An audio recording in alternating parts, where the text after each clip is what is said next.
Instead of hearing this DAC amp before purchasing it, I decided to just go all the way and blind buy it. Let's talk a little bit as to why.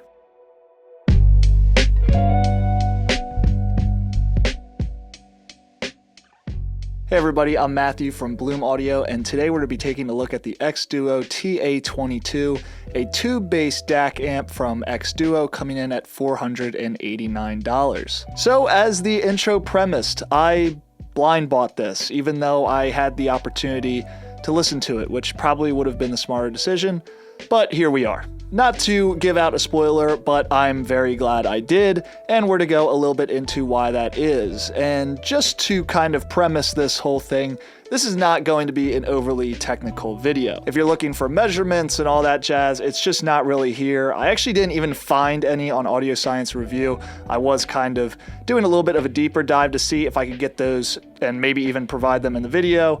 But if you are looking for some other resources on TA-22, I did link a few reviews in the description below for you to check out. So what are we going to talk about in this video? Well, basically just my thoughts on the TA-22 as a whole. We're gonna go into some technical details just so you know what you're getting into with the TA-22. We'll kind of talk about that more on a practical sense with its features, its power output. We'll finish up with some sound impressions and of course my final thoughts.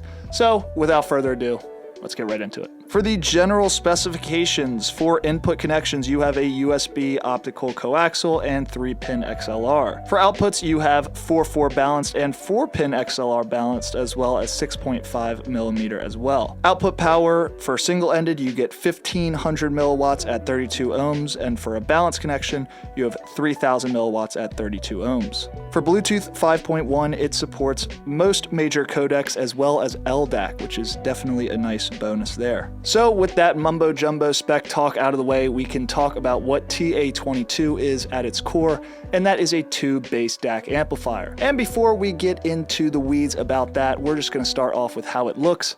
And I think it does look pretty solid and feels even better as well. In my opinion, anything tube-based is pretty sweet, and I feel like TA-22 definitely does a great job here of carrying a nice aesthetic throughout the entire build. The tubes poking through on the top of the unit don't have a huge artificial glow to them, so if you are looking for that, it's just not really here. They don't emit too much light and don't really stand out other than the fact that they're popping out of the unit. The OLED screen, I think, is the biggest eye catcher for me. Displaying the bitrate and sample rate of the track you're playing is definitely a pretty cool feature, and I just think adds a nice element to the overall look of TA-22. I've read and watched a fair share of reviews on the TA-22, and I think a common complaint is the lack of customization regarding the screen, and I'd probably have to agree with them here. Just being able to change the color or what you want displayed on the unit itself would definitely be pretty sweet, and that would probably have to include a remote with the unit, which I definitely think would be a nice bonus as well. I don't know, just something about that feel of customization and personability to this unit I think would have gone a long way in really sealing the deal for TA-22's overall aesthetic. Overall though, I really can't complain. I think TA-22 looks really good and more importantly is built fairly well. It just, again, feels very substantial, has nice heft to it, so I think xDuoo did a really great job here with the look and build of TA-22. So now going back to the specs that were displayed before, you may have seen the power output and thought, wow, this is a pretty powerful unit, and it certainly is. TA-22 may not look like it packs a punch, but it definitely does, especially over the balanced output, but even the single-ended output as well, I think definitely has a lot of juice to it, and you can power a fair amount of headphones, definitely more than what I was expecting. At this price point, I imagine the most common pairings here are going to be headphones that kind of reach the upper echelon of the mid-range, kind of maybe stay a little bit around the $500 price tag. Something like the 109 Pro definitely comes to mind, and that is a fantastic pairing. I thought the 109 Pro had really nice dynamics, and the tube-based amplifier does help smooth just a little bit out in that top end that I think brings the overall harshness of the 109 Pro down just a little bit. I, for one, really like 109 Pro's treble extension and overall detail retrieval, but I know some have said that's just a little bit too hot for them. I I think with the TA-22, you actually get a really nice balanced sound signature here. So definitely one to keep in mind if you do pick up this DAC amp. Something else in the mid-range echelon of headphones like the Sennheiser 620S is definitely a nice complement to TA-22 as well. I think a little bit of that emphasized bass here with the TA-22 definitely goes a long way in adding a little bit more of an engaging sense to the 620S. You still get a really nice mid-range and top end that I just think comes together really well here on this DAC amp. So some lower tier options, something like the Edition XS has become an incredible value pick at $269 right now. Something like that on the TA-22, just planars and hi-fi-men in general just simply sound superb. That little bit of extra rumble you get in the bass goes a long way in adding just that sense of engagement with the Edition XS. You still get that super wide sound stage.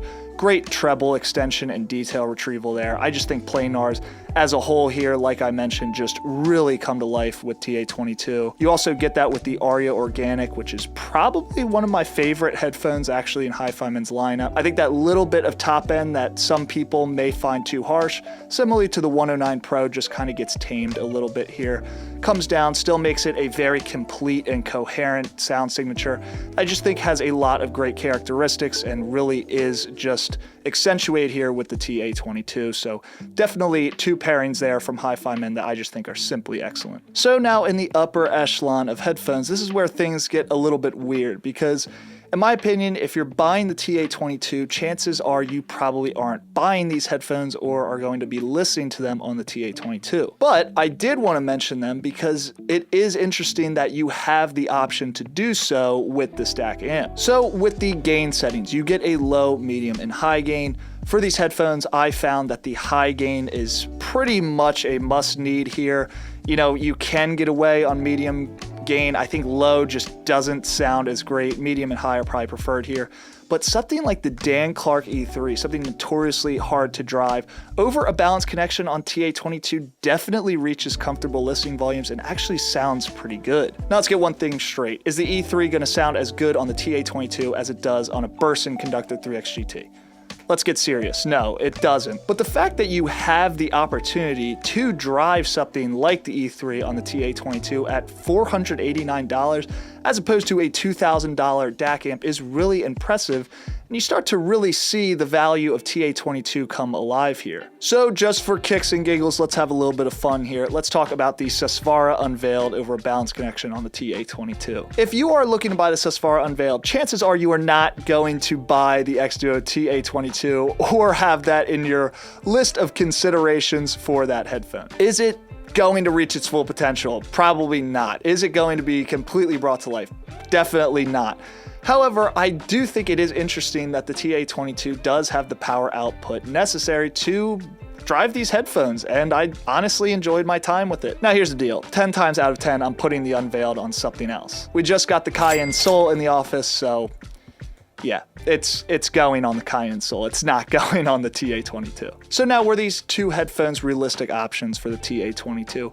Not necessarily. You know, maybe there's an argument here for the E3. You buy something that can drive it and you really just want to splurge on an endgame pair of closed back headphones. That does make sense and it can be done. I really did enjoy my time with the E3, but the Unveiled was more so, again, just to put those power specifications in practice, and I was very impressed by the TA-22's results, so that is something to keep in mind for those who may be looking to pick up this DAC amp. So what about those who primarily use IEMs in their day-to-day listening sessions? How is the TA-22 going to fare for you? Let me just say this. Anytime you are using tubes with IEMs, you are pretty much playing a dangerous game. For those who are looking for a dead silent noise floor, tubes I just don't think are going to be your go-to here. I just don't think they're ever going to be completely dead silent. However, I do think the TA-22 actually possesses a pretty low noise floor for the amount of power you have here. My daily driver, Neos, with the M20 Gold module that I just threw on this week, has been an excellent complement to TA-22. I actually think this DAC amp handles 64 audio IEMs in general very well. A good test here to see how your IEMs are going to fare with this setup is basically just cranking everything down to 0. putting in your IEMs and seeing if you can hear either your track being played even on 0 volume through your source, or if you're just hearing crackling and overall hiss. With the Neo, I didn't get any of this. I actually had a really great experience, and I thought the two really flourished together, and I was able to go into long listening sessions with these two and just really enjoyed my time with them. So 3 IEM options you may be considering in this price bracket, something like the DAC Project M, Meze Alba, and the Fat Freak Maestro Mini. All 3 of these IEMs just excel with TA-22. I think they just simply sound excellent. Project M, you get, again, something similar to the RE Organic and the 109 Pro. You take that top end down a little bit, add a little bit more bass, and it just really comes together in a great way here. That was one that I definitely kept revisiting. I'm a huge fan of Project M, so with this DAC amp, you know, I just thought they really flourished together and just sounded great. Maestro Mini, something that is super bassy, just gets even more bassy with the tubes and the TA-22. I definitely really enjoyed that one. You know, if you're looking for a very resolving listen or aren't just looking for a ton of bass, this probably isn't the pairing for you. Something like the Project M would be a little bit better. And then Meze Alba, something that's decently neutral but still mildly V-shaped, really sounded great. I think a lot of Meze products sound great with tubes. Alba is really no exception. Definitely 3 great IEM options I would strongly consider if you're looking to pick up the TA-22. Now that brings us to Campfire IEMs, and if you're really looking to plug Campfire IEMs into a tube-based amplifier, don't.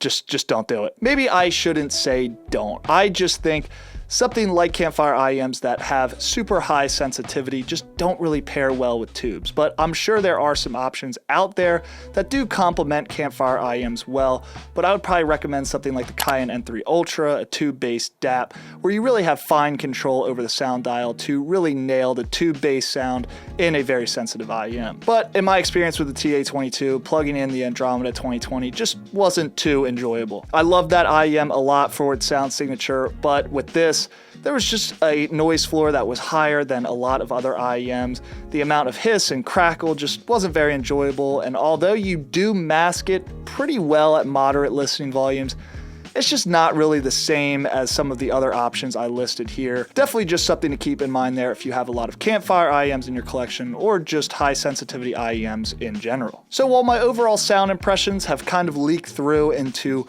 my headphone and IEM usage notes, I will just give a general overview of what my ears interpret the TA-22 sound signature as. There are some filtering options that you can mess around with, and in my experience, it's very subtle differences. I've just stuck with the brick wall filtering option. For some reason, I've just found that to complement my music the best.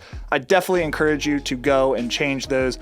Just play around with them, see which one you enjoy and like the most. So in general, I've just found the TA-22 to add a little bit of a bass shelf, most notably in the mid bass. I think you get a little bit more hit, a little bit more slam here with the TA-22 than I found in comparison to other sources I've tried, most notably A and being against my DX180 or just other solid state amplifiers we have laying around here in the office. In the mids, you maybe get a little bit of a more lush feeling there, kind of just a more smoothed out or distorted sound here that just adds a little bit of warmth to it. So you get a little bit of coloration there in the mids, just some character that I think really complements a lot of different sound signatures really well. And finishing up with the treble, there definitely is a little bit of a roll off and just general smoothness to the treble here. With this being a hybrid tube-based DAC and amplifier, you still get that general coherency in the treble, some decent extension, but it just is a little bit smoother than what it would be in a straight solid state DAC amp. But that's really all I have. So why did I blind buy this? What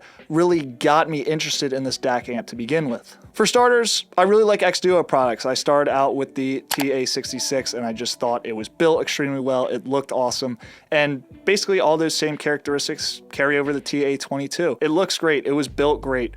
It just has a general nice appeal to it that already caught my eye just looking at it online. And of course the outputs, having both 4-pin XLR and 4/4 is a huge plus for me. I have a lot of balanced gear, so I knew I could take advantage of those outputs right away. And also having the single-ended output there is huge for source swapping, easily playing a 6.3 adapter on a 3.5 IEM cable, or just listening to a headphone that's already terminated in 6.3 is definitely a huge plus there.